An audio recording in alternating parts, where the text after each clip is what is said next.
So we start with our first speaker today, that is Nicola Scalzitti from the iCube laboratory in Strasbourg. Will be presenting us Spliceature, a new strategy for splice site prediction using deep learning algorithm. So go, Nicola, the stage is yours. Thank you. Hello, everyone. My name is Nicola Scalzitti. I'm working at the eCube laboratory with the CSTB team, and I will present my work about the development of a new strategy for genome annotation using deep learning algorithm. So genome annotation is the interpretation of raw data to produce useful biological information. It's like reading a book without understanding the language. So we need to identify different sentences, the word in them, and the meaning of the sentences.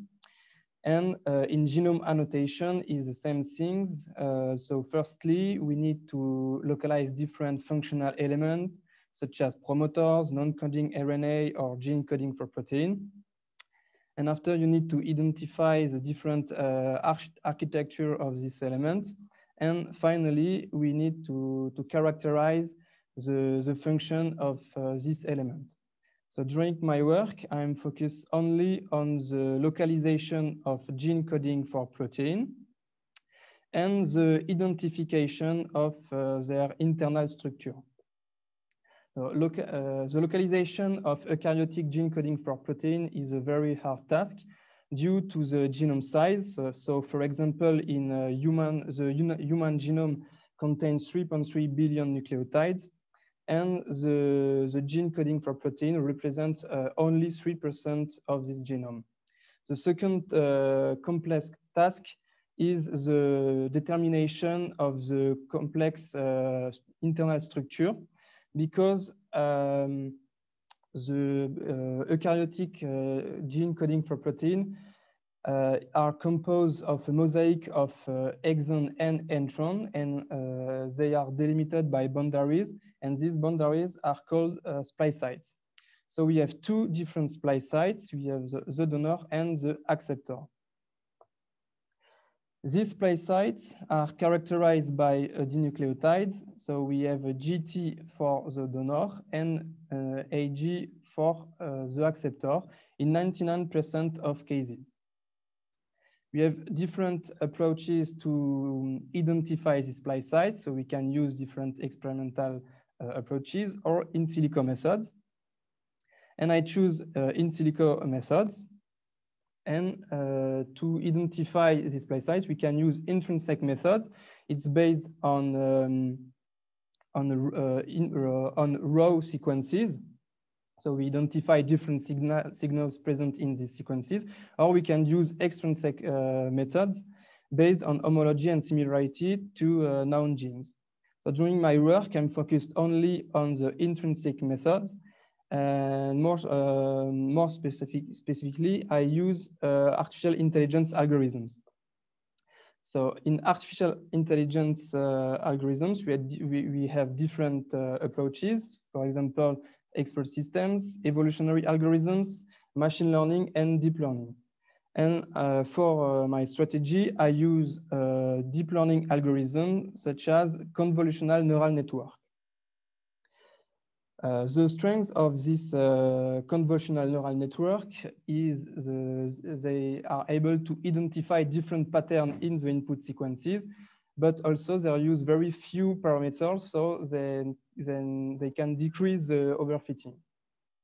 The model based on this convolutional neural network is a classifier and classifies the input sequences as two different classes. So it's a splice sites or not. Moreover, to train the models, I use a high quality data set, and to build this high quality data set, I use G3PO. G3PO, it's a high quality multi-species data set. And to build this benchmark, I started with 40 human genes, and I recovered all orthologous protein sequences from a wide range of species, so from primates to protists, and these sequences are recovered from the public database UniProt. And with the expertise of our laboratory, we can analyze and identify the different sequences and identify the errors in the sequences. So, for example, here we have sequences without an error, and here we have an error. It's maybe it can be a deletion or an insertion, or also a misalignment. So I'm sorry, I forgot anything. To identify this error, we build a multiple sequence alignment. So here we have an example of the human gene BBS18. So here we have the human gene, and we recover all orthologous sequences. So we recover 75 sequences. And we build the multiple sequence alignment, and we can identify different errors in this multiple sequence alignment. For example, here we have an insertion, here a deletion, and here another insertion. We have also different regions where the errors are localized. For example, here we are in N-terminal region, here internal region, and here in C-terminal region. So in this example, we have identified 23 sequences with at least one error. And these sequences are called unconfirmed sequences, and 52 sequences without error called confirmed sequences.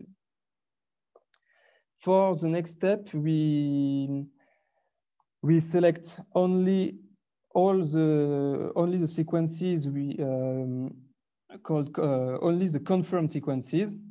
So it's almost 50% of the GCPO. And we extract the genomic sequences and the exonic map to select only the region with where the splice sites are present. So we select all this region, and we'd add in the initial dataset to form the positive dataset. The particularity of these sequences is that the dinucleotides are present in the middle of the sequences. The next step is to build the negative subset. So we also use confirmed sequences, and we select three different regions. So for example, we select exonic regions, exonic regions, entronic regions, and also region with a GT or an AG in the middle of the sequences, meaning it's a false positive. After that, we obtain our negative data set. So we have a full data set, and we shuffle all sequences to form the training set. So the training set is composed of 80% of sequences, and the test set is composed of 20% of sequences. And we use the training set so to train the splicator. So splicator is two models. One to predict donor splice sites, and a second one to predict acceptor splice sites. So splicator is based on convolutional neural network. And finally, we evaluate splicator on our test sets, but also on 6 different benchmarks from 6 different organisms. We have human, fish, fly, worm, plant, and a combination of plant and protists. So here I show the performance of splicator on the test set. So we obtain a very interesting result. So we have an accuracy of 95.1% for the donor, and an accuracy of 94% for the acceptor splice sites. And we obtain a slightly lower result for acceptor due to the more divergent pattern of the acceptor splice sites. And Here I present the results on the 6 different benchmarks. So I also compare Spliceator against 4 different state-of-the-art splice size prediction programs, for instance, MAX and SCAN. This graph shows the result from the donor and the acceptor with 2 different metrics. So we have the accuracy and the F1 score. And the result of Spliceator is represented by the yellow line. As you can see, we obtain very promising results, especially for the donor splice sites. For example, here for the benchmark for the plant organism, or for the worm, it's very interesting. For the acceptor, the results are slightly lower, so due to the pattern, but we obtain promising results, especially for plant, worm. But if you look the result for human, it's interesting because Spliceator is trained only with 40 human gene compared to the other program that was trained with many human gene. So to conclude, splice site prediction and identification is a very challenging task in bioinformatics field, and it's more easy to identify donor splice sites than acceptor due to the divergent pattern. And our strategy are based on the development of a high quality data set with the expertise of our laboratory. And we use different species to build these data sets. So we can say that Spliceator is a universal predictor. And we also use state-of-the-art artificial intelligence technologies such as convolutional neural network. And this strategy improves the performance of Spliceator. And as you can see in the next slide, we outperform a different state-of-the-art splice size prediction program. And for the future, I will add more data from different species, for example, fungi. And we also want that that Spliceator are able to identify the different combination of exons that form a biological isoform. Thank you for your attention. So thanks, Nicola, for your interesting talk. I think we have one question in the Q&A. Don't hesitate to raise the hand and to ask the questions in the Q&A during the talk so that they can be voted. So Luciana, do you want me to ask the question or do you want me to give you the possibility to talk directly? If yes, raise the hand so that I can open you the microphone. Where I can directly ask it. Okay, so I can ask it. So Luciana, nice talk, Nicola, thanks. How did you deal with non-canonic splice sites? Okay, so in the training set, we add almost 2% of non-canonical splice sites, but for the moment, the analyses are also concentrate on the canonic splice site. But for the future, I analyze the different non-canonical splice sites. But for the moment, I don't work. But Spliceator can identify this splice site because it was trained with a little part of a non-canonical splice site. Okay. And then Sylvain, how much context does it take into account around the splice site consensus? We made different experience. So we take context of 20 nucleotide to 600 nucleotide. And the best context was 200 nucleotide. Okay. Then there is Celine, nice talk. Did you benchmark Splice AI? No. Okay, maybe we have time for another question. Hello, nice presentation. Some more similar question to Luciana. How do you take into account alternative splice sites? If an alternative splice site is minor splice sites, how can I say? if the splice site is a non-canonical splice site, Splicator can identify this splice site, but I don't work especially, and I don't have a result for the moment. And if the splice site is a minor splice site, I don't know if Splicator can identify them. Okay. And then the last question, why Splicator results are better than one from other tools? What are the main differences? Thanks for the talk, Pierre.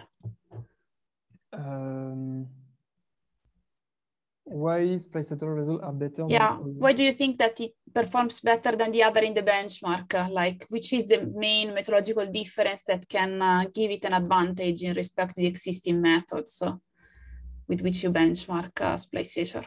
I think the strength of Splicator is the training set. So the data is the strength of my model. So I check the data. How can I say? I have created all the data and I train my model with G3PO, and it's a high quality data set, but it's also a multi-species data set. So we have different elements, and I think this is the strength of Splicator. So you think the strength is on the richness of the training data more than the level of the methodology in itself? Yeah, it's the fact that the methodology can take into account a richer set of training data. Yeah, I think the data is the strength of Splicator, not the architecture of the CNN or another approach. Okay, just the last question from Charles. Did try feature extraction and check the contribution of ACGT? No, I not try to extract feature, but I see the main how can I say? I check all the strength of each nucleotide in the model, and I check what is the weight of each nucleotide to train the models, and I see that the context around 20 nucleotide around the splice site is have higher weight than other nucleotide. Okay. Okay, maybe we have the time for a last question, Veronique. Which species did you use for plant genome? The tool seems better for plants. Have you an explanation? I use Arabidopsis thaliana, and I have 100 species, so I don't remember, but I have Brassica. I don't remember, but I have the list. So if you want, I can send all the list of species. Okay, so I leave you answering to the last questions that we have in the Q&A by typing them with your keyboard, and I would pass to the next speaker. Thank you, Nicola, for your nice talk.